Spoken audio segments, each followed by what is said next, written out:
Selamat pagi saudara sekalian. Saya akan membacakan dari Roma pasal yang ke-6, kita melanjutkan eksposisi Roma ini. Roma pasal yang ke-6, saya akan bacakan dari ayat yang ke-4 sampai ayat yang ke-7. Roma 6 ayat 4 sampai 7. Demikian firman Tuhan.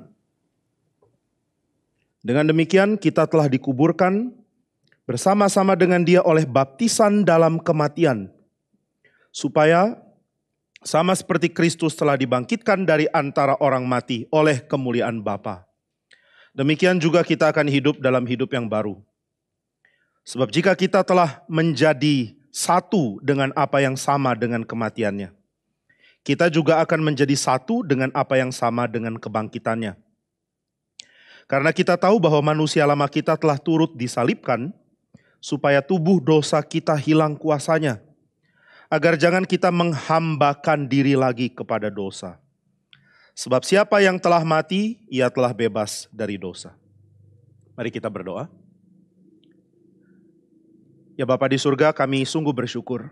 Sebab sebagai anak-anak-Mu kami menikmati kelimpahan yang besar dari Allah kami, yang memberi dengan begitu limpahnya, sehingga kami dapat menikmati kehidupan di dalam kerajaan-Mu. Engkau menyatakan firman, Engkau menyatakan kehadiran-Mu, Engkau menyatakan cinta-Mu melalui persekutuan yang kami terima di dalam gereja-Mu, maupun di dalam pimpinan yang Tuhan berikan setiap saat. Kami bersyukur karena Tuhan juga mau berbicara kepada kami, menyampaikan kebenaran yang akan menghidupkan kami, sehingga hidup kami jadi milik Tuhan selamanya. Kami mohon anugerah-Mu supaya apa yang Tuhan sudah berikan, Tuhan tambahkan dan Tuhan buat jadi limpah. Kami memohon bukan karena kami layak mendapatkan kelimpahan dari Tuhan, tetapi karena kami tahu Allah kami adalah Allah yang sangat bermurah hati kepada kami. Dan karena Allah kami Allah yang murah hati, maka kami tahu apa yang kami doakan pun akan Tuhan dengar. Dan Tuhan akan nyatakan banyak hal yang baik, yang berlimpah bagi kami untuk membuat kami makin cinta Tuhan dan makin sanggup hidup di dalam cinta kepada Tuhan dan kepada sesama. Kami tahu bahwa kelimpahan yang Tuhan berikan bukan kelimpahan yang diidam-idamkan dunia, tetapi kelimpahan yang akan membuat kami makin kudus bagi Tuhan. Berikanlah pada hari ini melalui khotbah yang akan disampaikan, di dalam nama Tuhan Yesus kami berdoa. Amin. Saudara, di dalam pembahasan yang lalu kita sudah lihat perspektif yang baru dari Paulus mengenai kehidupan dosa manusia. Ternyata Alkitab tidak hanya bicara dosa sebagai sesuatu yang sifatnya etika, lalu harus diperbaiki dengan pemberitahuan. Ada banyak hal yang Alkitab jelaskan tentang dosa. Ada banyak hal yang kita seringkali lupa untuk memahami tentang dosa. Saudara, mungkin tidak banyak dari kita yang ingat kalau kita memberikan penjelasan tentang dosa atau kita diminta untuk berkhotbah lalu menegur dosa. Mungkin kita hanya ingat dosa di dalam aspek yang itu, yang tingkah laku, kemudian kejelekan dari sifat atau etika yang harus dirubah. Bagaimana cara rubah? Ya kalau kita kasih tahu, kita berikan peringatan, harap orang bisa berubah. Tapi kalau kita lihat di dalam kitab suci memberikan gambaran yang lebih utuh tentang apa itu dosa.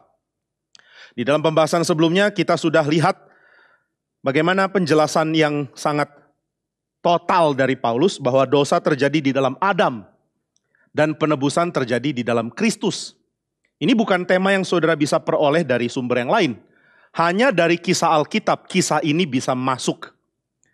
Lalu di dalam penjelasan Paulus bahwa segala sesuatu yang ditekankan tentang dosa menjadi beres di dalam Kristus. Nah, ini sebabnya saudara akan melihat kisah Perjanjian Lama dan menyadari bahwa kisah yang agung dari Perjanjian Lama sebenarnya adalah kisah yang tidak tuntas. Dan di dalam Perjanjian Baru, kebangkitan Kristus adalah yang membuat tuntas semua itu. Ini pola pikir yang harus kita punya. Karena kebangkitan Kristus, kalau kita lihat di dalam ajaran Paulus, kebangkitan Kristus adalah cara untuk mematikan hidup yang lama. Hidup yang lama selesai dan hidup yang baru dimulai melalui kebangkitan Kristus. Dan tidak ada yang bisa membuat kita mengalami keadaan baru ini selain Kristus. Saudara tidak bisa mengajar orang untuk tinggalkan dosa, karena dosa adalah bagian dari natur manusia yang sudah jatuh. Di dalam kejatuhan tidak ada cara untuk tinggalkan sifat ini. Saudara tidak bisa lepas dari dosa, karena dosa bukan cuma sekadar tingkah laku yang kita buat, tapi dosa adalah keadaan yang kita peroleh di dalam Adam. Dan saudara tidak mungkin pindah dari dalam Adam ke tempat ke yang lain, sebelum kepala yang terakhir, yaitu Adam yang terakhir itu datang. Nah, pola Alkitab seperti ini itu tidak bisa diparalelkan dengan agama lain.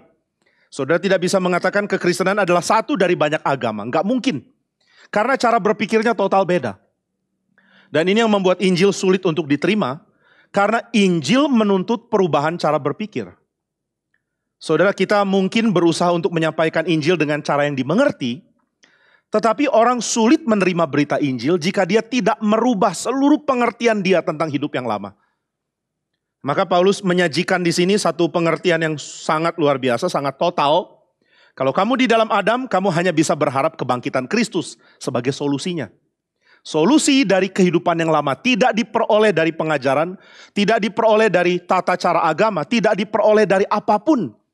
Karena solusi ini hanya mungkin ada di dalam Adam yang terakhir, yaitu Kristus yang bangkit. Banyak orang yang mengatakan kebangkitan Kristus tidak unik, atau orang mati bangkit itu bukan khasnya Kristen. Bukankah di dalam tradisi Yunani ada banyak kisah tentang kebangkitan? Prometheus dibilang bangkit, lalu Sisyphus bangkit sampai 3 kali bahkan. Nah, jadi ada banyak cerita tentang kebangkitan. Lalu kalau Alkitab mengatakan kebangkitan Kristus adalah yang pertama, ini juga aneh. Bukankah Lazarus lebih dulu bangkit sebelum Yesus?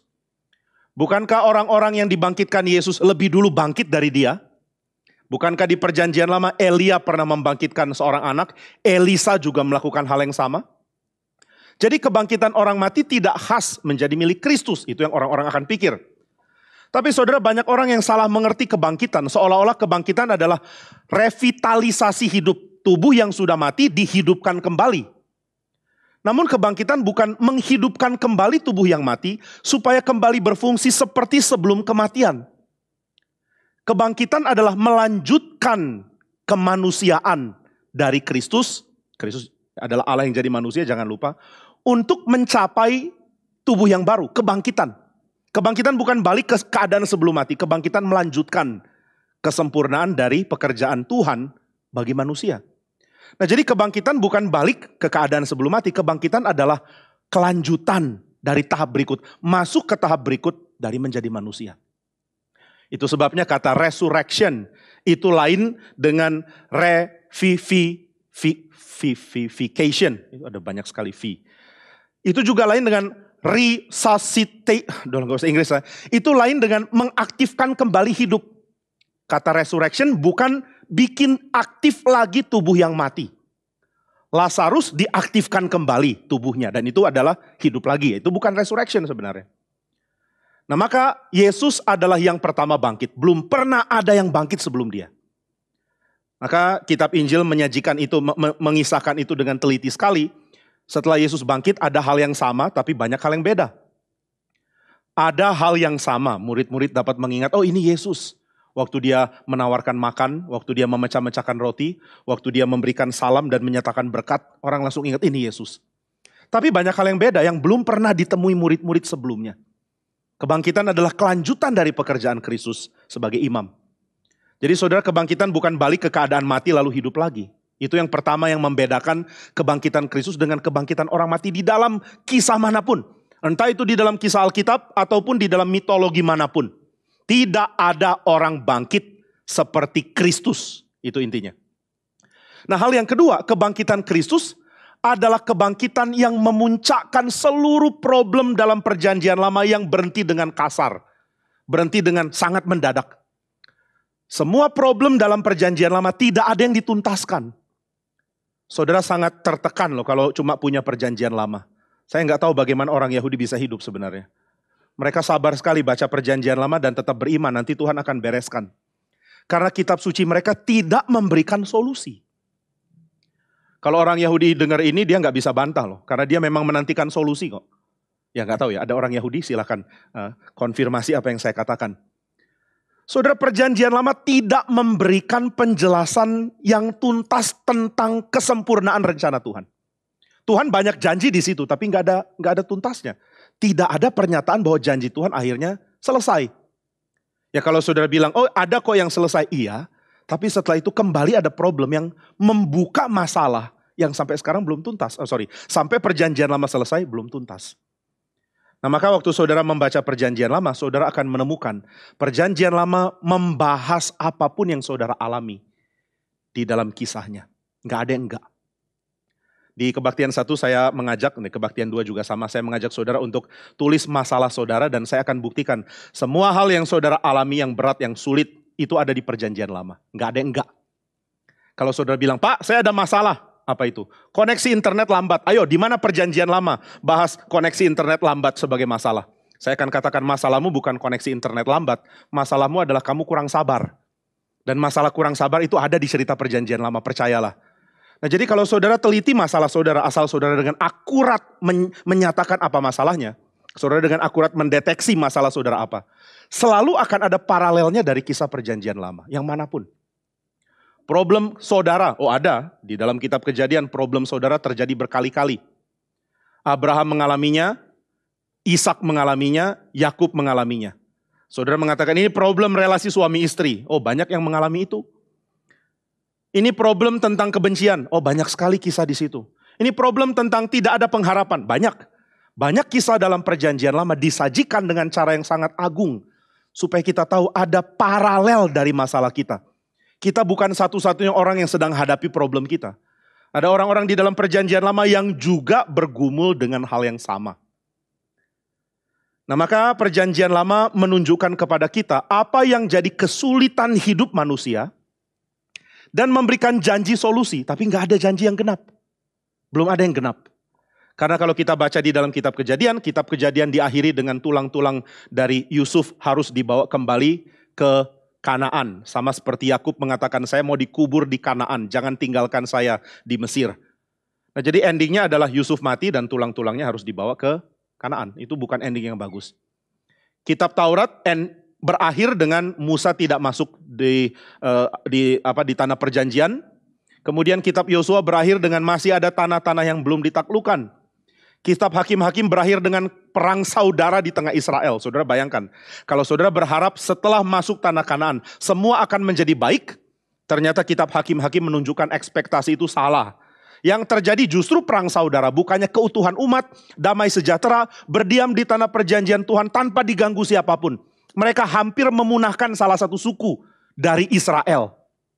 Siapa yang bisa punahkan suku Israel? Hampir terjadi oleh umat Tuhan sendiri. Ini kisah kitab Hakim-Hakim. Saudara lanjutkan ke kisah Samuel.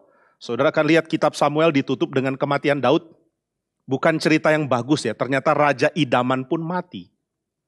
Lanjutkan ke raja-raja, saudara tahu bahwa kitab raja-raja terlalu cepat memberikan kesenangan di depan. Semuanya baik, Salomo raja yang bijak.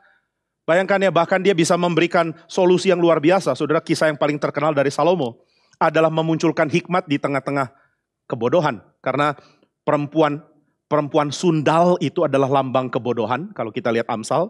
Tapi dari para sundal ini salah satu jadi baik. Mengeluarkan kalimat hikmat. Biar dia memiliki bayi ini, yang penting bayi hidup. Supaya anak ini hidup, saya berkorban. Nah, itu kalimat hikmat.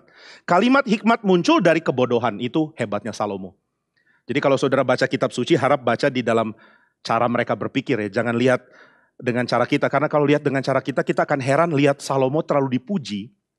Waktu dia tangani masalah dari 2 perempuan sundal ini. Saudara tahu ceritanya? Tahu ya? Oke. Apa hebatnya sih Pak?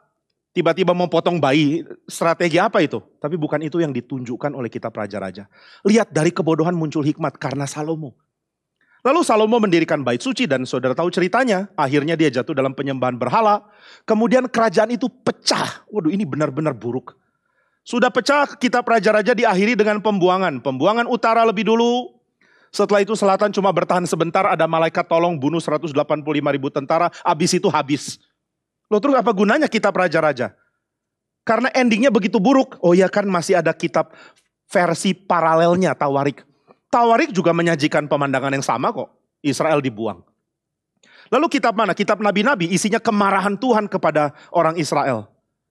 Maka saudara kalau lihat perjanjian lama, kita tidak lihat pengharapan. Namun perjanjian baru mengatakan pengharapan itu semuanya bermuara pada kebangkitan Kristus. Semuanya disimpulkan di dalam kebangkitan Kristus. Ini perbedaan kedua. Kebangkitan Kristus lain dari mitos manapun, karena kebangkitan Kristus memuncakkan cerita panjang yang sudah menjadi tradisi selama 1500 tahun sebelum Yesus datang. Jadi saudara, ini bukan main-main ya. Kebangkitan Kristus adalah solusi dari tradisi panjang selama 1500 tahun. Adakah paralel dari cerita kebangkitan yang seperti ini? Prometheus seperti itu? Atau Sisyphus, bangkitnya Sisyphus memuncakkan 1500 tradisi Yunani? Enggak ada loh. Tidak ada cerita kebangkitan sebagai puncak dari pergumulan panjang selain di dalam kitab suci. Maka jangan bilang kebangkitan Kristus sama dengan kisah kebangkitan yang lain. Banyak orang mengatakan kekristenan itu cuma versi populer dari banyak cerita mitos Yunani. Tapi saya akan mengatakan orang yang mengatakan demikian adalah orang yang tidak mengerti cerita Yunani dan tidak mengerti cerita Kristen. Karena orang yang mempelajari keduanya akan mendeteksi banyak sekali hal yang berbeda. Nah, maka saudara, Alkitab mengajak kita untuk berpikir seperti ini. Lihat apa yang terjadi secara besar. Kemudian lihat tempatmu, pergumulanmu, dan permasalahanmu di dalam konteks yang benar, di dalam payung cerita besar ini. Kalau cerita besarnya kita nggak nangkep, saudara tidak punya solusi untuk permasalahan detail yang saudara hadapi hari demi hari. Saya ingat satu kali Pendeta Ivan sedang pimpin ini ya, di remaja di Pondok Indah. Waktu itu kami dari Bintaro sering adakan acara bersama, Bintaro dan Pondok Indah. Lalu Pak Ivan yang pimpin, yaitu tentang analisa film, saya lupa salah satu film kartun yang populer waktu itu. Lalu dia mengatakan, hari ini saya akan bahas 3/4 waktu saya untuk bahas tentang bagaimana menganalisa film. Baru 1/4-nya dipakai untuk analisa film ini. Lalu dia kasih apologetik, dia kasih penjelasan kenapa mesti begini. Supaya saudara nangkep bagaimana menganalisa film. Sehingga saya nggak perlu datang ke sini tiap kali ada film bagus. Itu yang dia bilang. Kalau enggak saya mesti datang ke sini tiap kali ada film. Pak, ada film ini keluar, oke analisa. Ada film ini, ayo analisa. Nah saudara, ini yang jadi problem kekristenan ya. Kalau kita berharap bahwa kita mendapatkan solusi langsung terhadap masalah kita yang real. Aku ada masalah sama suami, kasih tahu dari khotbah gimana cara tangani suami yang galak kayak begini. Lalu saya berkhotbah, sabarlah kamu. Oh itu ya, aduh sangat menyentuh. Jadi suami harus sabar. Nah itu dong khotbah kayak begini. Tapi saudara, itu tidak memberikan pengertian tentang hidup, makna hidup. Dan kenapa marah-marah itu gak sesuai dengan makna hidup. Jadi kalau kita tidak lihat cerita besar, mustahil kita mengerti cerita kita. Kalau kita tidak tahu meta narasi cerita besar, kita tidak tahu narasi kita, kisah kita. Nah maka Paulus memberikan pengertian tentang dosa yang beda. Dosa adalah karena di dalam Adam. Lalu dosa diselesaikan dengan kebangkitan Kristus. Kristus yang bangkit adalah cara untuk melihat kesimpulan dari perjanjian Tuhan. Tuhan berikan janji dan akan sempurna karena ada kebangkitan Kristus. Tidak tahukah kamu berita paling bahagia dari hidup manusia adalah Kristus sudah bangkit? Apakah kita sadar bahwa kebangkitan Kristus memberikan sukacita di dalam keadaan apapun? Nah, kalau kita belum sadar berarti kita belum tahu bagaimana cerita besar ini mengarah kepada kebangkitan Kristus. Sehingga kita cenderung untuk melihat kehidupan kita dan kisah Alkitab sebagai kisah yang paradoks, nyambung dengan iman tapi nggak pernah nyambung di dalam realita. Di satu sisi ada cerita Alkitab, di sisi lain ada cerita saya. Dan kadang-kadang kita tidak mengerti kaitannya, maka kita sulit untuk menyampaikan berita Injil. Saudara kalau dapat kesempatan mengajar di sekolah minggu misalnya, hati-hati. Saudara tidak boleh cerita ada 2 cerita yang beda yang nggak nyambung. Sehingga saudara kesulitan untuk membahasakan cerita Alkitab secara relevan untuk kehidupan sekarang. Sehingga saudara hanya menyampaikan berita dari Alkitab dengan cara yang sangat kering, sangat dangkal, sangat membosankan bahkan. Karena tidak melihat bahwa cerita ini yang penting, bukan kita loh. Kita nggak penting, cerita Alkitab yang penting. Karena cerita Alkitab penting, maka kita dapat mengerti bagaimana memahami pentingnya pergumulan kita. Dan ini yang membuat kita mengerti bahwa yang dibagikan oleh Paulus jauh lebih penting dari ajaran manapun tentang dosa dan pertobatan. Saudara, semua agama punya teorinya tentang dosa. Dan mereka juga punya solusi. Kalau kamu sudah berdosa, kamu harus lakukan ini supaya nanti kamu selamat. Ada cara. Caranya adalah kamu berhenti berbuat dosa dan jalankan hal yang baik. Ini yang umum akan orang pahami. Orang-orang ateis biasanya akan mengatakan, semua agama samalah, sama-sama mengajarkan kebaikan. Pokoknya kamu jangan berbuat jahat lagi, lakukan kebaikan. Nah kami udah gitu kok. Kami orang ateis sudah begitu. By the way, ateis itu enggak, udahlah gak usah bahas. Nah intinya adalah, saya sudah lakukan, saya sudah baik, saya sudah jalankan kebaikan. Sama, Agama suruh berbuat baik. Saya juga sudah baik. So, what's the difference? What's the difference? Gak ada perbedaan. Apa perbedaan saya dengan orang beragama? Gak ada. Mereka disuruh berbuat baik, saya juga berbuat baik. There's no difference. Nah kalau begitu apa bedanya beragama? Yang gak ada, gak perlu agama. Akhirnya orang memahami agama sebagai usaha untuk berbuat baik. Kamu jangan nakal-nakal hidupnya, ayo berubah, bertobat. Celakanya ini juga yang disampaikan di gereja. Jangan nakal-nakal ya, ayo harus baik. Wah paling celaka kalau anak sekolah minggu dididik dengan guru yang seperti ini. Anak-anak jangan suka nakal ya, jangan membantah orang tua ya. Saudara saya kasih tahu satu hal ya, saya lebih suka anak yang bisa bantah orang tua, tapi belajar untuk tunduk ketimbang anak yang dibekap mulutnya nggak boleh bantah. Anak yang sifatnya baik bisa meledak suatu saat. Anak yang sifatnya baik nggak tentu baik hatinya, ya kita udah tahu dia nggak baik hatinya. Maka saudara jauh lebih baik untuk kita memaparkan kisah Alkitab yang membuka mata, membuka kesadaran, ketimbang hanya memberitahu apa yang harus dilakukan. Kamu jangan nakal, nanti di rumah harus taat sama mama papa, sebelum makan cuci tangan. Saudara, apakah Alkitab perlu diturunkan oleh Tuhan dengan dinafaskan kepada para penulis? Hanya untuk memberitahu hal-hal yang guru TK pun bisa temukan sendiri. Enggak mungkin lah. Tuhan memberikan sesuatu yang enggak bisa ada manusia temukan kok. Dan ini yang Paulus katakan, kamu mau tahu tentang dosa. Kamu mau tahu cara berubah dari kehidupanmu yang lama. Pikir besar dulu. Cari tahu dulu apa yang jadi masalah. Nah itu yang Paulus katakan, masalahnya adalah kamu di dalam Adam bukan di dalam Kristus. Dan saya nggak tahu berapa banyak dari kita yang mengatakan, mendengar khotbah ini dan mengatakan, wah ini benar, saya mestinya mengerti ini adalah pengertian penting. Atau saudara mengatakan, saya masih nggak ngerti kaitannya dengan hidup saya. Nah kalau saudara masih nggak ngerti, saya kasih tahu cara untuk gampang mengerti. Saya masih nggak ngerti bagaimana pergumulanku nyambung dengan di dalam Adam tadi. Oke, saya akan kasih tahu jawabannya. Jawabannya adalah jangan mikirin pergumulanmu dulu. Saya ada masalah, buang dulu masalahmu. Nanti keterima lagi kok, percayalah. Masalah saudara dibuang balik lagi kok, itu kehebatan masalah. Nggak pernah bisa disingkirkan. Tapi coba, lupakan dulu, jangan mikir tentang kamu dulu. Pikir tentang Adam dulu, pikir tentang Paulus dulu. Paulus bilang, saya berdosa karena dalam Adam. Apa artinya? Nah setelah saudara pahami, baru saudara akan lihat. Ini ternyata merangkum problem yang dipaparkan dalam perjanjian lama. Saudara, Paulus itu adalah seorang teolog yang baik sekali. Dan ini bukan cuma karena dia adalah diinspirasi oleh Roh Kudus. Itu jawaban yang bagi saya terlalu dangkal ya. Kalau orang Kristen bilang, Paulus tuh hebat, kan dia diinspirasikan Roh Kudus. Ya terus hebatnya apa? Oh dia diinspirasikan Roh Kudus. Iya oke, dia diinspirasikan Roh Kudus. Tapi apa bukti kehebatannya? Karena kadang-kadang orang bilang, tulisan Paulus hebat karena dia diinspirasikan Roh Kudus. Saya sih belum ngerti hebatnya apa, tapi beriman aja lah dia hebat. Wah itu bukan pendapat yang benar bagi saya. Mungkin orang Kristen harus belajar jujur baca Alkitab dan mengetahui, emang Paulus jenius atau enggak? Dan mungkin saudara akan mendapatkan enggak terlalu. Cuma gini aja, ajaran apa ini? Masih lebih bagus baca filsafat Yunani misalnya. Karena kita enggak ngerti. Tapi kalau saudara sudah mengerti dari sudut pandang yang benar, baru saudara ngerti dia orang yang jenius. Karena dia berusaha merangkum teologi perjanjian lama dan dibagikan ke orang kafir loh. Bukan hal mudah ya. Gimana caranya? Membagikan teologi perjanjian lama yang memuncak pada kematian dan kebangkitan Kristus. Hanya di dalam 16 pasal surat. Dibagikan kepada orang yang separuh dari komunitasnya itu kafir. Yang gak ngerti tradisi Yahudi. Gimana cara bahasakan? Sulitnya bukan main. Itu sebabnya kalau saudara baca surat-surat Paulus, dia tidak menulis sendiri. Roma dia tulis sendiri, tapi ada beberapa dia tulis dengan orang-orang lain. Supaya surat ini menjadi kesimpulan dari diskusi bersama. Maka sebenarnya agak kurang tepat ya kalau kita bilang ini surat, misalnya surat Korintus adalah surat Paulus. Karena di dalam surat Korintus dia berdiskusi dengan beberapa orang. Sebenarnya Roma pun sama. Dia berdiskusi dengan beberapa orang meskipun nama dia yang dipakai dan pikiran dia yang paling banyak masuk. Namun dia tentu akan memikirkan baik-baik apa yang harus disampaikan. Dan dia menjadi teolog yang sangat penting. Karena dia merangkum apa yang jadi isu di dalam perjanjian lama. Dan yang dia rangkum adalah kamu semua mati di dalam Adam. Dan cerita perjanjian lama membuktikan itu. Kamu semua mati di dalam Adam.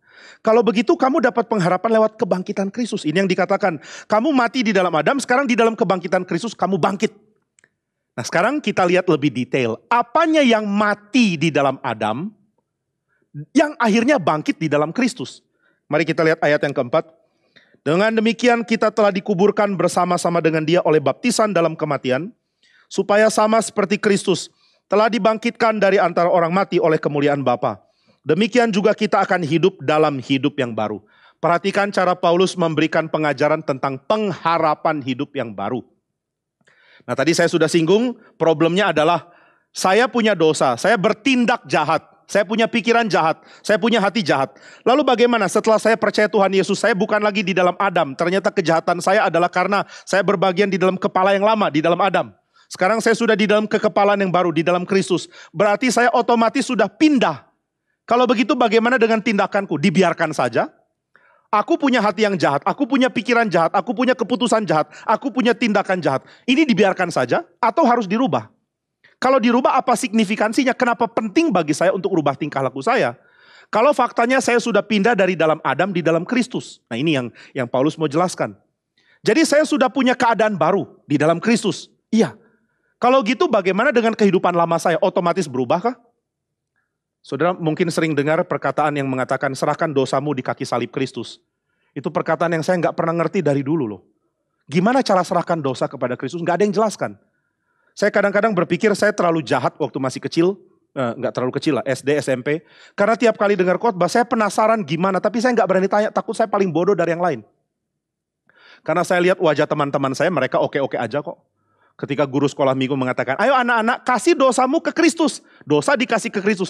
Saya bingung gimana cara kasih dosa kepada Kristus. Gak ngerti loh. Apa dosa itu bagian dari saya yang bisa dikeluarkan? Kita ke dokter bedah yuk. Nanti dokter bedah lalu bilang, tentu sebelum dibedah harus ngomongnya. Kamu mau ngapain? Saya mau dibedah. Kenapa? Ada dosa di dalam saya. Oh posisi di mana? Sebelah kanan hati. Jantung. Jadi dari jantung sebelah kanan di depan paru-paru. Nah itu ada dosa. Tolong keluarkan dok. Oke. Lalu dokternya membedah kemudian ketemu, nah ini nakal. Oh ini dia mencuri. Oh ini dia jahat. Ayo ini semua ada bulatan-bulatan dosa. Sekarang serahkan ke Kristus. Kirim pakai titipan kilat. Di mana alamat Kristus? Surga. Jalan surga nomor 7. Itu kan nomor sempurna. Apakah begitu ya? Saya bingung mau nanya tapi semua teman kayaknya oke. Kayaknya saya miss something deh. Mungkin ada kelas sekolah minggu di mana saya sakit. Di mana itu semua dijelaskan dengan tuntas. Sehingga waktu saya datang lagi saya bingung wajah teman-temanku semua ceria. Iya serahkan dosa ke Tuhan. Sudah serahkan, sudah bebas, sudah aku bebas. Saya nggak ngerti loh. Baru belakangan saya tahu yang error guru sekolah minggunya bukan saya. Dosa nggak bisa dilepas diserahkan ke orang, mana bisa. Nah jadi saudara gimana cara kita menangani dosa? Balik lagi dong ke keadaan lama. Ke keadaan di dalam ajaran etika. Balik lagi ke etika. Orang Kristen itu banyak omong lah. Bilang salib, bilang pengertian ini ujung-ujungnya adalah ayo berubah. Hidupmu hidup baru. Jangan lagi lakukan hal yang nakal. Jangan jahat lagi, jangan mencuri lagi, jangan ini, jangan itu. Sama aja. Jadi kekristenan cuma pakai salib di depan dipaksain. Setelah itu belakangnya sama lagi. Nah kalau saudara sebagai orang Kristen tidak setuju kalimat tadi. Saudara mesti beri penjelasan ke orang yang tanya dong. Kamu agama apa? Kristen. Katanya Kristen itu percaya penyaliban Yesus menebus dosa. Iya. Jadi dosamu sudah ditebus? Iya. Kok masih jahat? Kalau teologi reform ada penjelasan. Itu status, nah ini adalah realita. Jadi status bukan real. Ya real. Oh jadi status real. Kenapa nggak real dalam hidupmu? Oh dalam progress, ini already dan not yet. Already dan not yet. Saudara kalau ngomong ke sesama orang reform atau ke orang Kristen, mereka angguk-angguk. Tepat jawabannya dan memang tepat kok. Tapi gimana kita jelaskan ke orang yang belum percaya ya? Gimana jelaskan status dan juga pergumulan hidup sehari-hari. Status already dan keadaan not yet. Sesuatu yang sulit. Tapi Paulus herannya tidak membahas dengan cara status dan juga already dan not yet tadi loh. Dia menjabarkan dengan kisah perjanjian lama. Harap kita menemukan bijaksana perjanjian baru.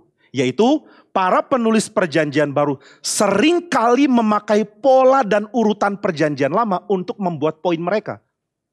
Tapi siapa coba yang bikin metode penginjilan pakai cara ini? Nggak ada loh, heran. Saya selidiki metode penginjilan ini, itu, dan beberapa metode lain. Nggak ada yang dengan teliti mengikuti apa yang perjanjian baru lakukan. Seolah-olah perjanjian baru itu khusus perjanjian baru diinspirasi oleh Tuhan, kita jangan ikut-ikut lah. Dan itu heran. Itu membuat saya heran bahwa tidak ada orang yang menyusun strategi penginjilan berdasarkan narasi perjanjian lama. Nah Paulus lakukan itu di sini kalau saudara lihat. Paulus memakai bahasa-bahasa yang akan membuat kita memikirkan perjanjian lama. Dia mengatakan kamu sudah dibaptiskan di dalam kematian Kristus. Supaya sama seperti Kristus telah dibangkitkan dari orang mati oleh kemuliaan Bapa. Demikian juga kita akan hidup dalam hidup yang baru. Saudara, ada kematian lalu ada hidup. Ini pola di perjanjian lama. Ada kematian lalu ada janji hidup. Nah, kalau kita belum mengerti atau belum nyadar ini pola perjanjian lama, saya akan sedikit bagikan di dalam penjelasan singkat. Saudara, perjanjian lama penuh dengan pola mati. Mati, mati, mati. Ini berulang berkali-kali. Pola mati adalah pola perjanjian lama. Mati itu bukan istilah medis yang dipakai oleh penulis perjanjian baru. Kalau kamu melanggar firman Tuhan dan memakan buah dari pohon pengetahuan baik dan jahat, kamu akan mati. Mati. Lalu Kain membunuh Habel, Habel mati. Setelah itu Roma pasal yang kelima menunjukkan bagaimana jalur dari Set ternyata juga berujung pada kematian. Ini berumur segini lalu memperanakan ini, pada umur segini dia memperanakan anak laki-laki dan perempuan, setelah itu umur segini mati. Dan pola itu berlanjut terus. Pola mati adalah pola yang terus menerus disuarakan di dalam kisah perjanjian lama. Nah, kalau saudara dengar musik, saudara bisa peka terhadap bunyi yang akan muncul-muncul terus kan. Ada pola bunyi yang muncul dan ini yang akan saudara deteksi. Ada bagian dari salah satu piano sonatanya Beethoven. Saya agak lupa yang mana ya, tapi saudara itu dilatih untuk antisipasi. Dia akan kasih bunyi ini, saya lupa yang mana ya. Lalu nanti akan bunyi begini, nanti bunyi gini lagi ulang, nanti akan begini. Sehingga saudara terlatih, abis ini akan ini. Tiba-tiba di tengah dia rubah. Nah, ini yang menyenangkan ya. Begitu saudara ikuti, loh kok polanya berubah? Saya sudah biasa dengan pola yang lama ini loh. Waktu saudara baca perjanjian lama, pola mati itu akan muncul terus. Mati, mati, mati, mati. Di dalam Mazmur banyak kali muncul dan mati seringkali digambarkan sebagai keadaan yang diratapi oleh peratap. Ini heran. Kalau saudara baca di dalam karyanya Wittgenstein misalnya, Wittgenstein mengatakan bahwa kematian itu bukan event dari kehidupan. Saudara nggak bisa memasukkan kematian dalam kehidupan. Tapi para penulis perjanjian lama sering meratapi keadaan mereka seolah mereka mati. Jadi pola mati ada di dalam perjanjian lama dan digambarkan dengan cara yang beragam. Saudara, perjanjian lama begitu kaya ya. Saudara bisa dapat PhD hanya untuk bahas mati dalam PL. Gampang. Asal saudara kuasai 5 bahasa gitu ya. Kalau sudah kuasai 5 bahasa, tema simpel pun jadi. Saya pernah protes sama Pak Yohanes Aurelius, dulu dia dosen PB. Saya mengatakan, Pak, masa tema disertasi gini simpel? Lalu dia ketawa bilang, memang simpel. Ahli PL dan ahli PB itu temanya simpel-simpel kok. Misalnya, keputusan Musa dalam penghakiman itu jadi tema disertasi dan pembahasannya ringan, nggak dalam. Agak beda dengan tesis di negara Indonesia yang harus diperumit gitu ya. Kalau ini nggak boleh gini, harus ada 3 variabel, harus ada pertentangan. Saya kaget waktu lihat rekan-rekan saya melanjutkan disertasinya dan mengatakan ini tema yang saya bahas. Saya kaget. Ini bukannya level S2, dia bilang, loh ini diizinkan kok, banyak yang kayak begini. Maka saya protes waktu itu kepada dosen saya, kok simple begini? Dia bilang simple memang. Cuma bedanya dia dengan kamu adalah kalau kamu nulis ini nggak jadi disertasi. Kenapa? Karena kamu nggak kuasai 5 bahasa gitu ya. Jadi karena dia kuasai 4 atau 5 bahasa, dia bisa tulis hal yang simple. Jadi bahasa itu penting.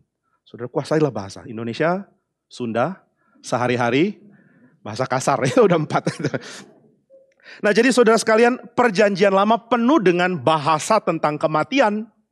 Dan salah satu tema yang Paulus kaitkan di sini adalah kematian dan perhambaan. Dia udah bahas kematian di ayat 4. Di dalam ayat yang ke-7 dikatakan, ayat 6. Kita tahu manusia lama kita telah turut disalibkan, supaya tubuh dosa kita hilang kuasanya, agar jangan kita menghambakan diri lagi kepada dosa. Kematian dan perhambaan. Dosa membuat kita mati, dosa membuat kita jadi hamba. Ini gambaran apa ya? Salah satu gambaran paling jelas adalah pembuangan. Pembuangan bikin Israel mati, pembuangan bikin Israel diperhamba. Sebenarnya simple ya. Loh gitu doang Pak? Iya gitu doang. Jadi semua ada di PL? Ada. Kok saya nggak pikir sebelumnya? Ya karena kamu Marcionit. Sudah tahu Marcionit? Marcion bilang dewa Allah PL lain dengan Allah PB. Gitu ya. PL udah nggak berlaku, kita bacanya PB. Nah itu problemnya. Ini yang senang PL senang sama saya. Ada yang ikut streaming dan dia adalah seorang yang sedang studi PL. Dia bilang, saya senang kalau Bapak mengutamakan PL. Karena PL itu penting.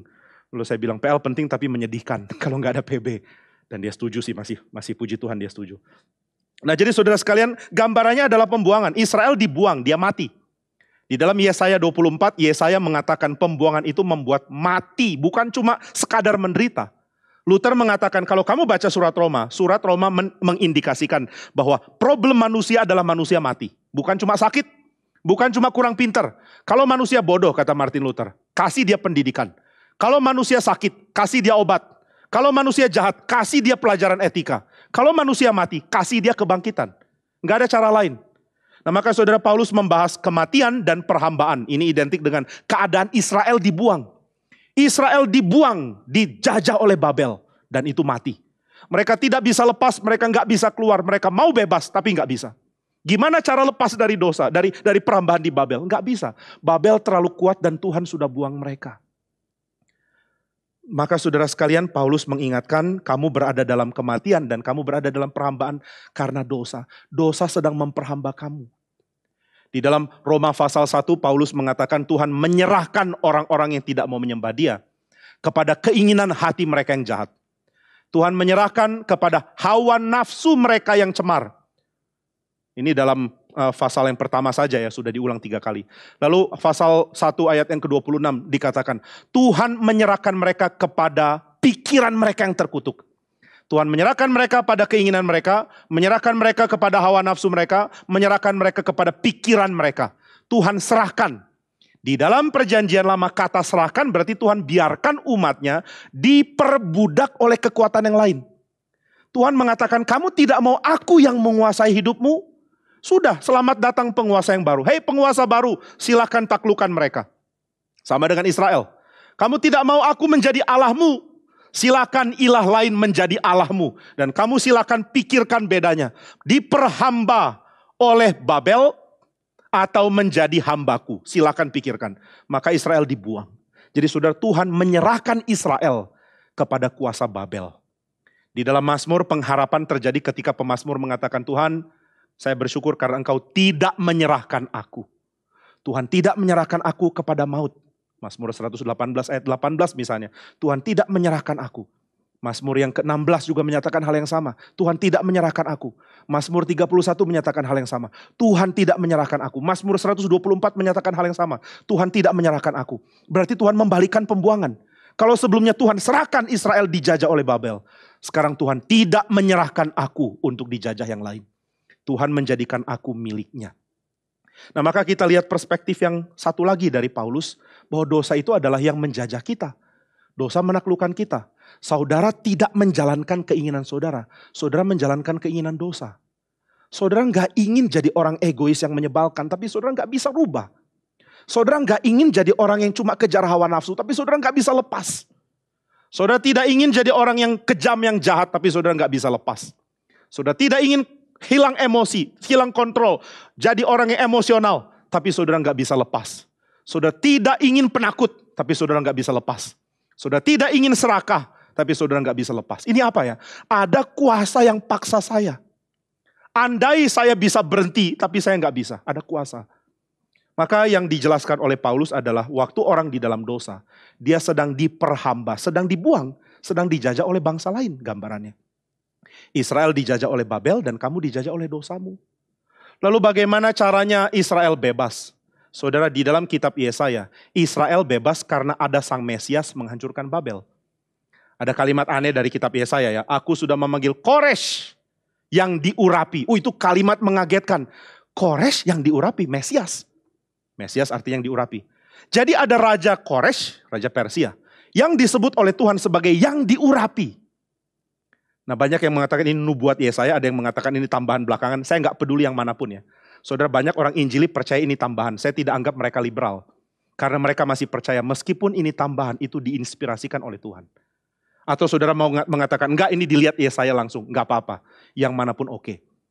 Nah, maka saudara, Yesaya mengatakan Koresh hamba Tuhan yang diurapi oleh Tuhan ini akan bebaskan kamu. Caranya gimana? Bunuh Babel. Dia menghancurkan Babel. Persia menghancurkan Babel, kalau saudara tahu ceritanya. Ketika Nebukadnezar mati, dia digantikan oleh anaknya yang ini ya, sangat-sangat nggak terlalu suka memerintah. Dia serahkan pemerintahan kepada orang ketiga. Dia sendiri sibuk pergi-pergi untuk cari cari kuil-kuil untuk dia desain. Dia sangat senang arsitektur.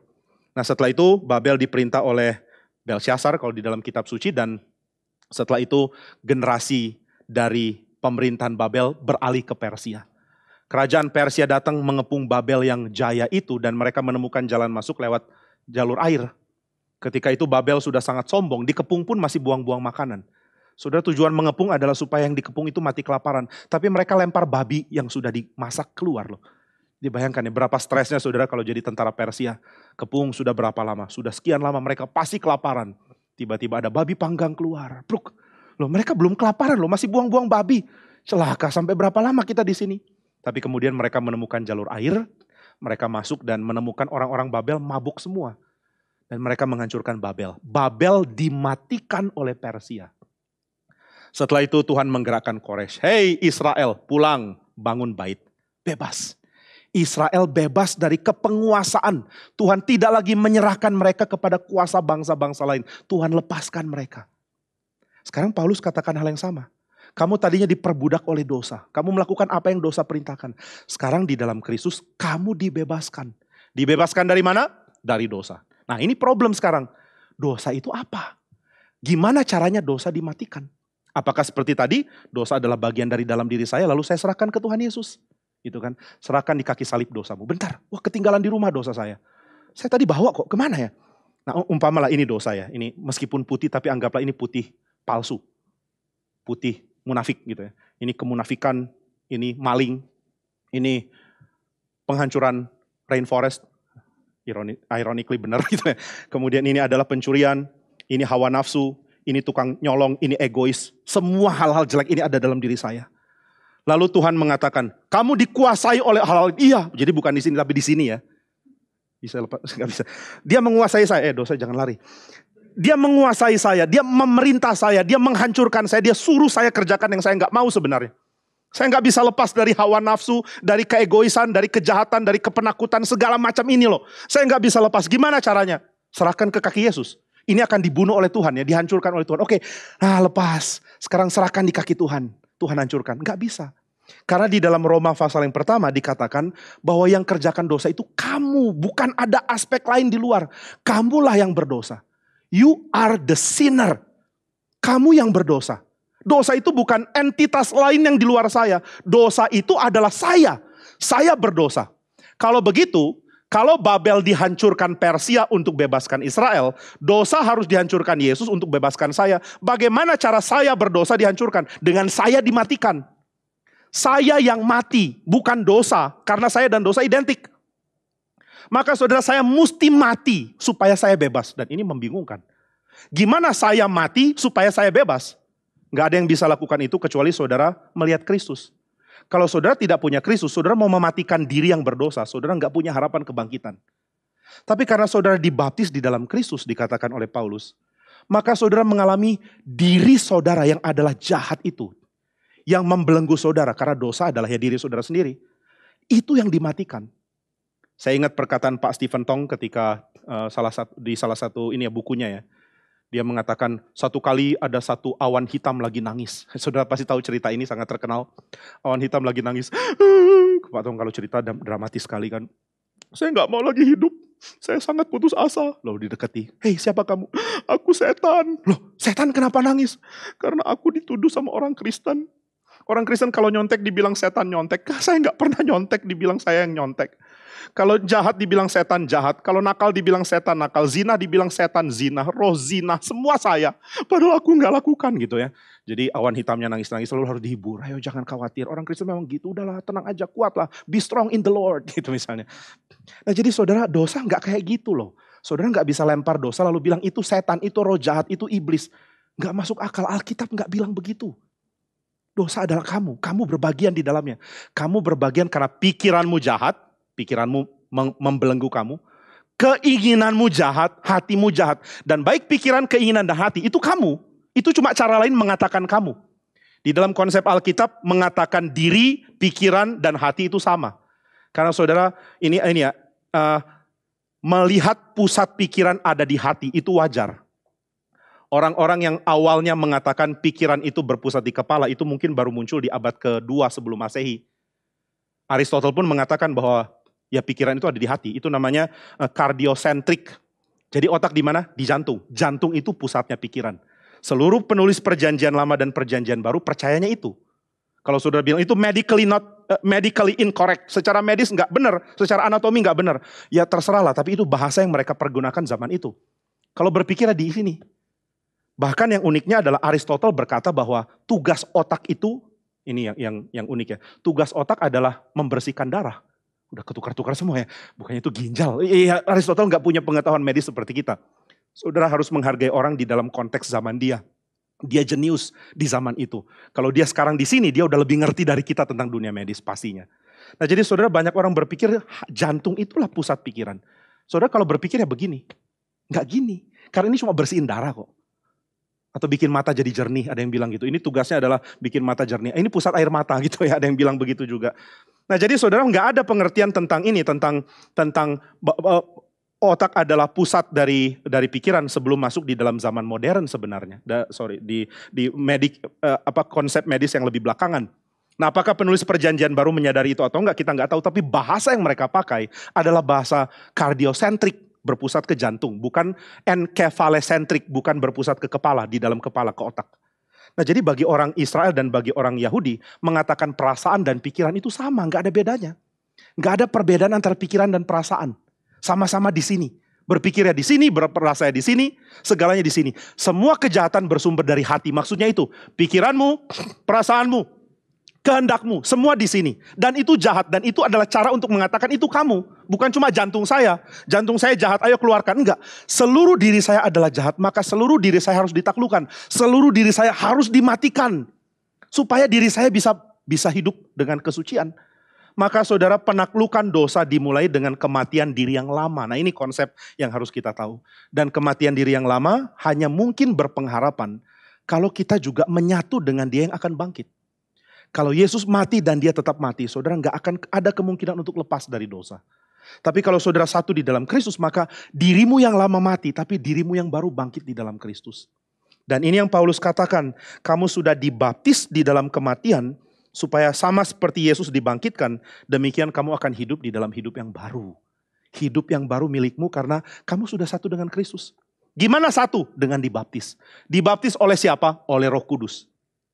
Hanya pribadi Allah yang mampu menyatukan saudara dengan pribadi kedua dari Tritunggal. Hanya Roh Kudus yang mampu membuat saudara satu dengan Yesus Kristus. Maka saudara dibaptis ke dalam tubuh Kristus oleh Roh Kudus, bukan oleh air. Itu sebabnya kita tidak percaya baptisan selam, karena baptisan selam mengatakan dengan baptisan ini, kamu satu di dalam kematian Kristus, dan kamu satu di dalam kebangkitan. Tetapi di dalam pengertian baptis curah atau percik, Roh Kudus yang menyatukan kita dengan Kristus, dan air adalah simbol dari Roh Kudus yang turun. Jadi air adalah simbol Roh Kudus, bukan simbol satu dengan Kristus. Air adalah simbol Roh Kudus dan Roh Kudus adalah yang menyatukan kita dengan Kristus. Maka di dalam baptisan di GRI dikatakan Roh Kudus menyatukan kamu dengan Kristus dan baptisan air ini menyatukan kamu dengan tubuhnya yang kelihatan, yaitu gereja. Nah itu sebabnya Paulus mengatakan kalau kamu sudah dibaptis dengan Kristus, Kristus mati berarti dirimu yang lama mati. Kristus bangkit berarti dirimu yang baru bangkit. Yang baru sudah bangkit bersama dengan Kristus. Dan yang baru ini sudah bebas. Tidak lagi dikuasai oleh diri yang lama. Nah, maka saudara, Paulus sedang menggambarkan keadaan yang baru. Keadaan yang lama adalah saya menuju kematian dan saya sudah menghidupi kematian karena dosa. Sedangkan kehidupan yang baru adalah saya menuju kesempurnaan seperti Kristus. Dan saya ingin menikmati kesempurnaan itu. Karena itu saya meninggalkan dosa. Dosa tidak bisa lagi hidup di dalam tubuhmu yang baru ini loh. Kenapa nggak bisa lagi? Karena sekarang kamu sudah punya peruntukan yang lain. Nah, maka saudara, kita nggak bisa jadi manusia kecuali kita ada di dalam Tuhan yang memberikan kita meaning, yang memberikan kita pengharapan, yang memberikan kita status, yang memberikan kita penghargaan, kasih yang baru, yang sejati dari Dia. Saya ambil contoh ya, misalnya kalau saudara lihat ini remote, saudara ini hanya berguna kalau ada kipas anginnya atau AC-nya. Ini nggak ada gunanya tanpa AC. Kalau saudara punya remote AC di rumah, tentu saudara ada AC di mana remote itu bisa mengontrol AC-nya kan. Nggak ada orang cuma koleksi remote AC di kamar, lalu orang tanya, AC-mu banyak banget, kok ada begitu banyak, ada Sharp, Panasonic, iklan, dan lain-lain. Lalu ketika orang tanya, mana AC-nya? Saudara bilang, saya nggak punya AC, saya cuma punya remote. Remote itu nggak ada guna. Saudara punya remote TV tapi nggak ada TV-nya, remote itu nggak berguna. Demikian juga manusia tanpa Tuhan nggak berguna. Nah begitu manusia dikembalikan kepada Tuhan, maka segala kelimpahan menjadi manusia, jadi milik manusia yang sudah di dalam Tuhan. Dan segala kelimpahan ini membuat kita bisa menikmati hidup yang baru. Hidup yang baru di dalam Tuhan adalah hidup yang nikmat. Hidup yang penuh kesenangan, hidup yang penuh sukacita. Yang tidak boleh diganggu oleh dosa. Nah jadi sudut pandangnya berubah sekarang. Saudara tidak berdosa karena saudara ingin menikmati hidup yang baru. Bukan saudara tidak berdosa supaya bisa berharap ada keadaan baru. Harap bisa lihat perbedaan perspektif ini ya. Kenapa aku orang Kristen harus tinggalkan dosaku? Karena kamu mau coba menikmati hidup. Hidup yang mana yang bisa dinikmati? Hidup yang baru di dalam Kristus. Hidup yang bebas perbudakan. Hidup yang sudah diterima Tuhan. Hidup yang dicintai oleh Tuhan. Tapi saudara, Paulus membagikan kepada kita perspektif Tuhan. Tuhan yang lihat ini. Tuhan lihat kita bukan lagi di dalam Adam, Tuhan sudah lihat kita di dalam Kristus. Hal yang kita tidak rasa. Tetapi Paulus kasih tahu supaya kita tahu. Bahwa kamu sekarang sudah di dalam Tuhan, kamu di dalam Kristus. Dan karena kamu di dalam Kristus, dirimu yang lama sudah mati. Kamu sudah ditaklukkan dan kamu yang baru sudah dimunculkan. Dan waktu ini terjadi ya kita nggak rasa apa-apa kan. Kapan ini terjadi? Waktu saudara percaya kepada Kristus. Ketika saudara percaya kepada Kristus, seluruh diri saudara berubah. Sekarang saudara ada di dalam Dia baru. Kamu bukan lagi kamu yang lama yang diperbudak oleh kamu sendiri. Sekarang kamu dibebaskan, kamu sekarang punya kenikmatan ada di dalam Tuhan. Kamu dilimpahkan dengan cinta kasih Tuhan. Kamu diberikan segala yang Tuhan janjikan kepada manusia. Dan itu yang membuat kita punya perspektif yang baru. Oh ternyata saya adalah manusia yang berharga ya. Ternyata aku penting, ternyata aku dicintai, ternyata aku sangat-sangat menikmati menjadi manusia di dalam keadaan apapun karena ada Tuhan. Dan waktu saya berusaha menikmati ini saya sadar yang menghalangi saya menikmati adalah dosa. Dosa ini yang menghalangi. Apakah dosa membatalkan saya jadi milik Tuhan? Enggak. Tapi dosa mengganggu saya menikmati kehidupan yang limpah. Maka Paulus mengatakan kamu gak bisa lagi berdosa. Kenapa gak bisa? Karena sulit memasukkan dosa dalam konteks yang baru ini. Gak ada tempatnya. Kalau saudara di dalam Adam, dosa punya tempat di segala aspek hidup saudara. Kenapa kamu egois ya? Karena saya manusia lama di dalam Adam. Memang saya gak bertuhan. Saya menyembah sesuatu yang fana dan palsu. Maka saya dikuasai dosa. Kenapa kamu jahat? Ya memang itu satu-satunya cara untuk berjuang di dalam komunitas tanpa Tuhan. Di dalam komunitas tanpa Tuhan yang kuat yang menang. Saya harus singkirkan saingan. Tapi saudara sekalian itu semua sudah lalu. Sekarang saudara sudah diterima oleh Tuhan. Sekarang saudara dicintai oleh Tuhan. Sekarang saudara diberikan kedudukan oleh Tuhan sebagai anak-anaknya.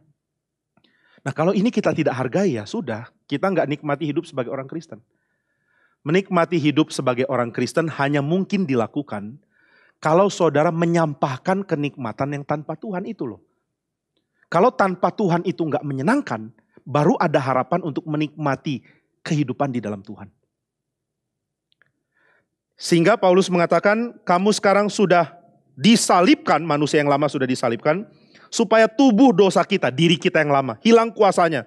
Agar kita jangan menghambakan diri lagi kepada dosa, diri kita yang lama. Sebab siapa yang telah mati, ia telah bebas dari dosa. Diri kita yang lama sudah mati di dalam Kristus. Dia mati, diri saya yang lama mati. Dia bangkit, diri saya yang baru bangkit. Nah ini sesuatu yang Paulus bagikan dan saya ingin kita mengerti dengan tuntas apa yang maksudnya diri yang lama dan diri yang baru.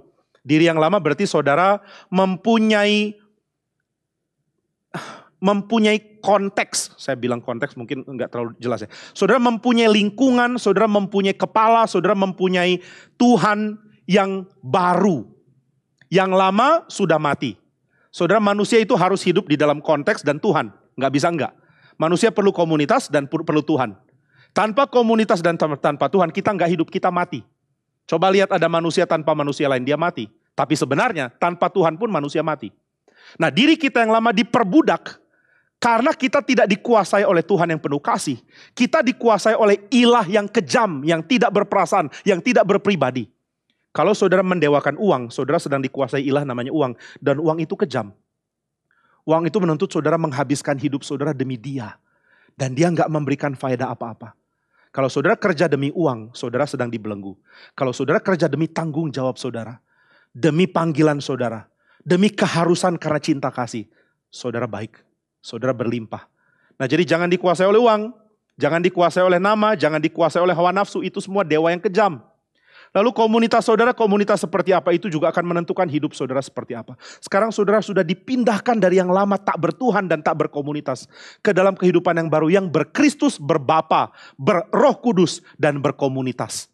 Di dalam kehidupan yang baru, saudara sudah baru. Kalau saudara sudah baru, yang lama nggak punya tempat lagi. Nggak masuk lagi. Saudara nggak bisa lagi hidup serakah, nggak nyambung. Dan kalau saudara menyadari saudara masih punya sifat yang lama, maka saudara akan tangani sifat itu dengan cara yang beda sekarang. Banyak orang masih pakai cara lama untuk tangani dosa. Yaitu singkirkan dosa supaya nggak dihukum. Tapi saudara, cara yang baru adalah singkirkan dosa supaya hidup bisa lebih sukacita, lebih nikmat, lebih bebas dari belenggu, lebih bebas dari perhambaan. Kira-kira mana lebih baik ya? Hidup di dalam zaman Mesias yang memerintah dengan adil, penuh cinta kasih. Umpama ini cuma contoh aja. Umpama Tuhan mendirikan kerajaannya sebagai kerajaan yang salah satu aja di tengah-tengah kerajaan dunia ini. Misalnya Tuhan mendirikan kerajaan baru, Israel sudah gagal, lalu Tuhan mendirikan kerajaan baru yaitu kerajaan Reform Injili. Misalnya ya, contoh. Lalu kerajaan Reform Injili menempati Pulau Jawa. Ini contoh sekali lagi, bukan bermaksud menyuarakan pemberontakan atau apa. Lalu ini kerajaan diperintah oleh Kristus yang penuh cinta kasih, yang adil, yang berkorban demi umatnya, yang mempunyai kuasa atas seluruh malaikat di sorga, yang mempunyai kemampuan untuk membangkitkan orang mati, yang mempunyai kuasa untuk memperbaiki segala sesuatu. Kira-kira kalau saudara sudah ada di dalam negara ini, masih mau pindah enggak ya? Siapa? Ziko mau pindah? Tergantung apa? Oh, saya mau jadi orang Amerika aja, saya nggak mau jadi orang warga negara Kristus. Kenapa? Di Amerika katanya ada healthcare yang lumayan bagus. Healthcare yang jadi isu terus gitu ya. Katanya ada healthcare yang bagus loh. Tapi kemudian saya akan mengatakan, tapi di dalam kerajaan Kristus ini nggak perlu healthcare. Kenapa? Karena Kristus akan sembuhkan kamu. Oh gitu ya. Kristus akan sembuhkan saya. Iya. Gimana cara dia sembuhkan? Dia akan singkirkan semua kok.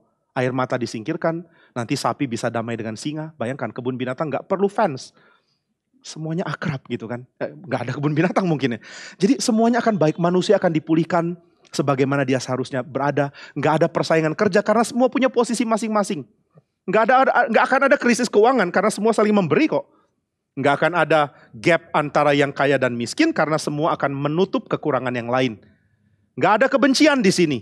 Gak ada air mata, gak ada korupsi karena mereka bahkan gak pernah berpikir bahwa korupsi itu sesuatu yang baik. Mereka gak pernah memimpikan di dalam kerajaan ini. Mereka gak pernah memimpikan adanya kenikmatan di dalam harta. Mereka memimpikan kenikmatan dikasihi dan mengasihi. Mereka gak pernah peduli tentang hal-hal yang remeh-temeh yang dicari oleh dunia ini. Mereka mencari hal yang indah dan itu diberikan. Saudara gak akan mau pindah lah. Saudara gak ingin pindah. Dan kita udah di jalur itu loh. Kita ada di jalur yang benar. Hal-hal yang bikin kita kurang bisa menikmati, kurang bisa punya progres adalah dosa kita yang lama. Nah, maka bagaimana melihat dosa? Saudara akan melihat dosa sebagai biang kerok kesenangan saya. Ini yang bikin saya nggak bisa senang, saya harus singkirkan. Ini terbalik kan dengan konsep dunia. Konsep dunia akan mengatakan agama itu bikin hidupmu nggak senang, tapi nanti dapat upah di sorga kok. Jadi memang yang enak-enak itu tidak diizinkan, kata Roma Irama. Mengapa yang enak-enak itu dilarang? Mengapa yang asik-asik itu dilarang? Kata orang ya, saya nggak pernah dengar lagunya. Benar loh, saya nggak berbohong. Saya dengarnya bah. Tapi itu yang dikatakan Roma Irama, karena bah nggak ngomong kayak gini sih. Kalau iya saya kutip dia. Kenapa yang enak-enak itu dilarang? Kenapa yang nikmat-nikmat itu dilarang? Karena kamu akan masuk surga kalau kamu memaksa diri untuk hidup dengan cara menderita kayak gini loh. Tapi itu bukan view-nya Paulus. Paulus mengatakan, kamu tinggalkan dosa. Kenapa? Di kerajaan baru ini kamu masih mau berdosa yang benar aja. Yang benar aja. Kamu masih egois. Kamu tahu gak keindahan mengasihi? Kalau saudara pernah tahu apa itu mengasihi, saudara gak akan mau jadi narsis. Gak ada tempatnya loh. Kalau engkau tahu berapa bahagianya memberi, engkau gak akan suka mencuri. Sayang kamu belum tahu, tapi aku kasih tahu. Nah, ini yang Paulus bilang, aku kasih tahu. Di dalam kehidupan yang baru, semua kenikmatan itu akan diperoleh. Jadi kamu harus belajar mengerti apa yang Tuhan Yesus berikan di dalam kehidupan yang baru. Yang lama sudah gak akan kuasai kamu lagi. Udah mati kok. Yang baru sudah muncul dan kamu perlu untuk memelihara konsistensi menikmati. Ini namanya progres, ini namanya pertumbuhan rohani. Pertumbuhan rohani adalah ketika saudara makin menikmati Tuhan, makin menikmati cara Tuhan. Sehingga kehidupan saudara di sekeliling menjadi kurang relevan. Saya nggak bilang tidak relevan sama sekali, tapi menjadi kurang relevan. Kalau saudara kena krisis keuangan, sedih nggak? Sedih. Tapi itu tidak lagi serelevan sebelum saya mengenal Tuhan. Setelah saya mengenal Tuhan, kurang uang itu bisa jadi kesedihan, tapi nggak terlalu masalah. Yang lebih menyukakan saya adalah saya sekarang belajar memberi. Saya sangat terharu ketika ada satu orang ibu-ibu ya di satu cabang kita memberikan amplop 50.000 ke saya. Ini ibu miskin loh. Kadang-kadang kami kumpul uang karena kami tahu dia kekurangan, supaya dia bisa makan. Kami rahasiakan, gak bilang dari kami. Lalu satu kali dia kasih amplop, Pak ini untuk pelayanan Bapak. Saya terima loh. Saya gak tega tolak. Nanti dia bisa pikir gara-gara amplopnya kecil ya ditolak. Coba saya kasih 5 juta pasti Bapak terima. Cuma 50.000. Saya gak tolak sama sekali. Saya terima dengan sangat terharu dan saya bilang terima kasih ini berarti bagi saya. Karena dia kasih itu di dalam kekurangannya kok. Kita herannya dia gampang sekali memberi loh. Dia kurang padahal. Dia kunjungi orang dia bisa kasih uang karena dia ingat cerita mamanya Pak Tong selalu beliin beras. Ya sama ya mamanya Pak Tong pun alami hal yang sama. Belikan ini, belikan itu padahal mereka sendiri kurang. Kenapa orang kurang masih hobi memberi? Karena mereka menikmati enaknya memberi. Dan mereka nggak akan ganti itu dengan enaknya nyolong. Nah orang yang masih belum ngerti akan pikir nyolong lebih enak. Kalau mencuri saya bisa dapat barang yang lebih banyak. Tapi manusia sejati menyadari barang tidak membuat manusia jadi manusia. Nah ini yang akan membuat kita sadar. Bahwa saya mempunyai alternatif hidup yang jauh lebih menyenangkan. Saya tidak mau hidup yang lama lagi karena itu mengganggu saya menikmati hidup yang baru. Sama seperti kalau saudara sedang mengendarai mobil. Saudara melihat pemandangan yang bagus di jalan tol. Lalu saudara menabrak seekor serangga. Ini sering terjadi ya. Serangga nabrak windshield saudara, dia hancur di situ. Dan saudara mau bersihkan. Kenapa saudara mau bersihkan? Apakah kalau ada kotoran itu membuat saudara nggak bisa jalanin mobil? Masih bisa. Apakah kotoran itu membuat saudara nggak bisa majukan mobil? Masih. Kenapa disingkirkan? Karena aku mau lihat. Aku mau menikmati perjalanan ini. Saya sangat heran ketika naik satu angkot di KKR regional di Manado. Saya naik satu angkot itu penuh gambar tempel di pintu di windshieldnya. Saya nggak ngerti gimana supirnya ini bisa lihat. Mungkin dia pakai sonar kali ya. Gambar tempel ini gimana lihatnya ya? Saya nggak ngerti apa nikmatnya gambar tempel yang penuh itu loh. Dia kendarai mobil sambil ngintip-ngintip. Saya heran kalau dia nggak celaka. Karena saya di belakang saya nggak bisa ajak ngobrol ya. Setelah itu turun saya harus jalan. Tapi saya benar-benar penasaran kenapa dia tempel begitu banyak hal. Ada gambar tempel dari grup band ini. Ada gambar tempel ini. Ada mungkin Roma Irama dan jangan judi atau apa. Ada begitu banyak gambar yang mengacaukan pemandangan ke depan. Karena dia senang gambar-gambar ini mungkin. Tapi kalau dia sudah sadar betapa indahnya kalau bisa lihat clear ke depan, dia akan copot itu semua kok. Nah sama ya saudara, begitu banyak gambar tempel di dalam jendela saudara sehingga saudara pikir, yang penting saya bisa menikmati ini. Masih selamat kan? Kalau tanya, saya punya dosa-dosa ini masih bisa selamat gak? Aduh isunya bukan lagi selamat, ayolah move on. Pergumulanmu jangan selamat terus. Si selamat sudah diberkati Tuhan dengan anak gitu ya, Pak Selamat. Nah tapi saudara akan menyadari satu hal, bahwa saudara dipanggil untuk menikmati jadi manusia, menikmati hidup. Tuhan berikan hidup untuk dinikmati, bukan cuma untuk dibuang. Dan kenikmatan inilah yang ditawarkan. Sayangnya kehidupan saudara yang lama masih muncul-muncul, nggak bisa menang lagi. Tapi masih muncul. Dan waktu dia muncul, dia membuat saudara ditipu lagi. Ayo hidupi lagi yang lama, enak kok. Tapi saudara harus mengatakan apa yang Paulus katakan, nggak bisa, nggak ada tempatnya lagi. Aku mau nikmati hidup, pergilah kamu dosa. Saudara harus bisa ngomong ini ya. Hey, hawa nafsu, pergi. Saya mau menikmati hidup, jangan ganggu saya. Hey, egois, pergi. Saya nggak mau diganggu kamu lagi. Saya mau belajar menjadi orang yang mengasihi. Hei narsis, pergi kamu. Apalagi jenis dosa. Hai korupsi, pergi. Hai tipu, pergi. Hai marah, pergi. Hai emosi yang tak terkontrol, pergi. Saya nggak suka diganggu kamu lagi. Aku mau menikmati hidup. Nah ini yang membuat kita bergumul hari demi hari. Apakah semua akan lepas pada waktu kita dibangkitkan? Pasti beres.